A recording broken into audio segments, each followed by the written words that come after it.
ان کو رب العالمین نے کس طرح اونچا اٹھایا سمجھو. نماز میں بولتے ہوئے لوگ گھبراتے ہیں, بڑا خشک مضمون ہے, نماز کا نام لیں گے بھاگ جائیں گے سب. کچھ بھاگے نا, لے گیا شیطان نے.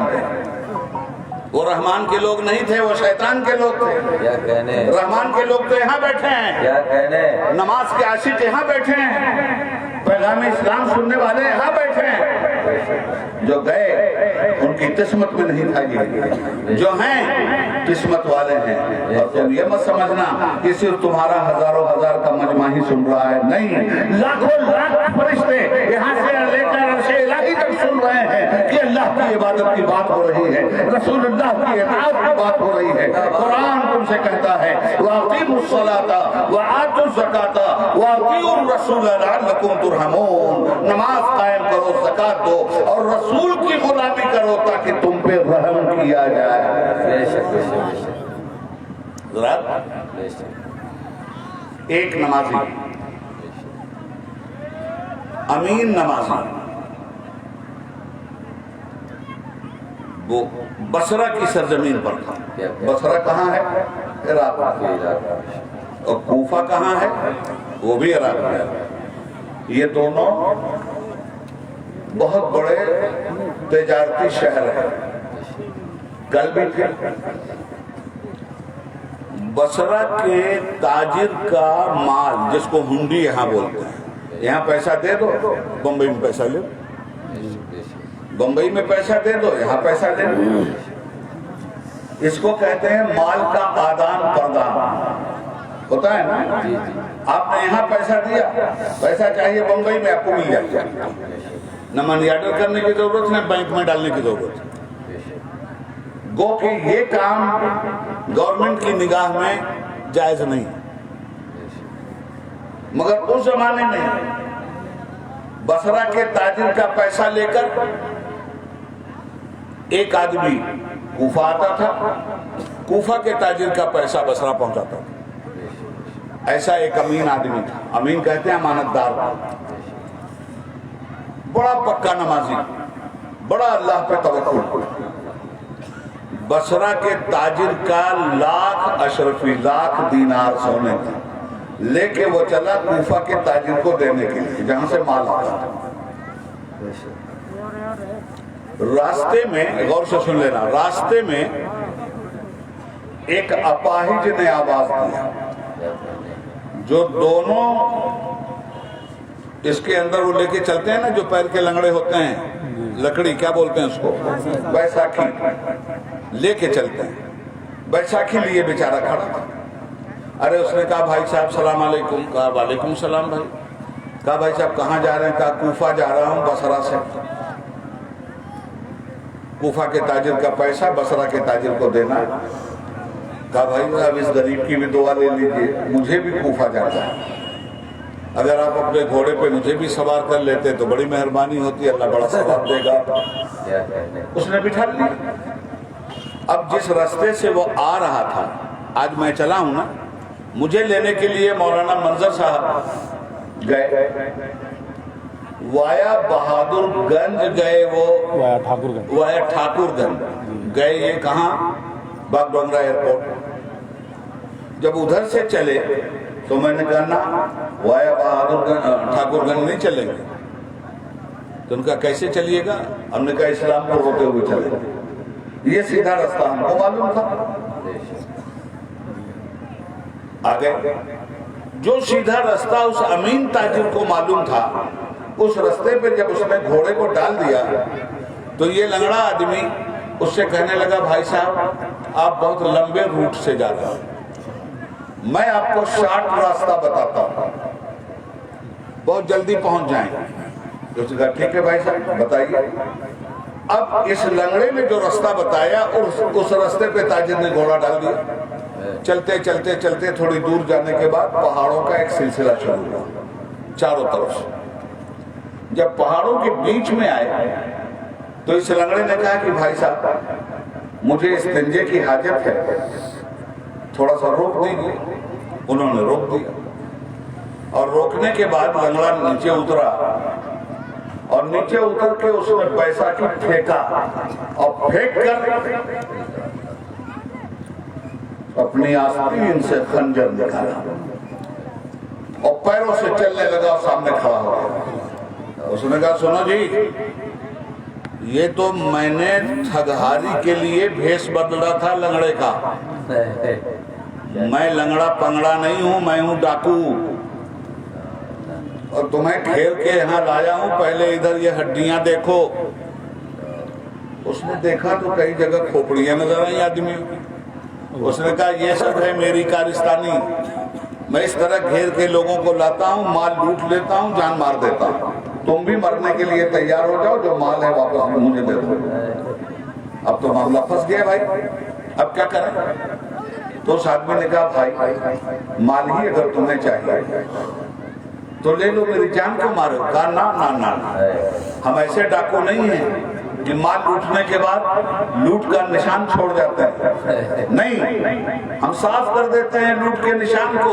اور ایسے صحیح کرتی ہے، لوٹتی بھی ہے اور لوگوں کو صاف بھی کر دیتی ہے.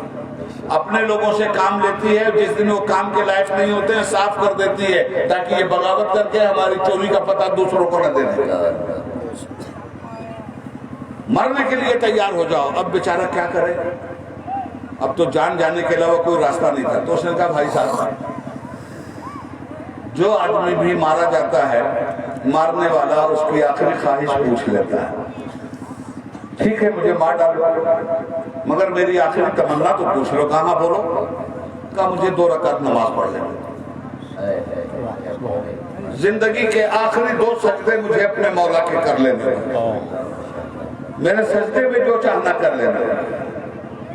میں اپنے رب کے پاس جا رہا ہوں. جانے سے پہلے میں سبحان رب الاعلیٰ کہہ کے جانا چاہتا ہوں. جانے سے پہلے اپنے مولا کا سجدہ کر کے جانا چاہتا ہوں. جانے سے پہلے 2 رکعت نماز پڑھ کے جانا چاہتا ہوں. اس نے کہا اجازت. اب جب نماز کے لیے کھڑا ہے، یہ آخری نماز ہے زندگی کی.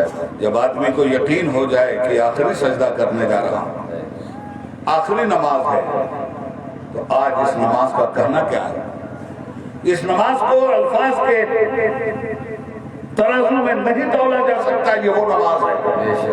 کھڑا ہوا، پوری سورہ فاتحہ اس نے پڑھی اور اسے ڈاکو نے ڈھنٹا جلدی پوری کرو. سورہ فاتحہ کے بعد کوئی آیت پڑھتا ہے نا.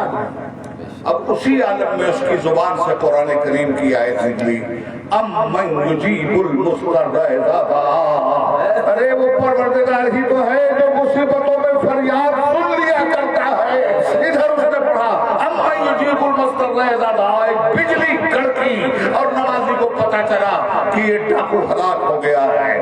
آہ کر کے ڈاکو کی لاش وہی پڑی ہوئی تھی. اب جب نماز وہ پوری کر چکا تو دیکھا کہ ڈاکو ہی کا خنجر ڈاکو کے سینے میں پیوست ہے اور ڈاکو مر چکا ہے.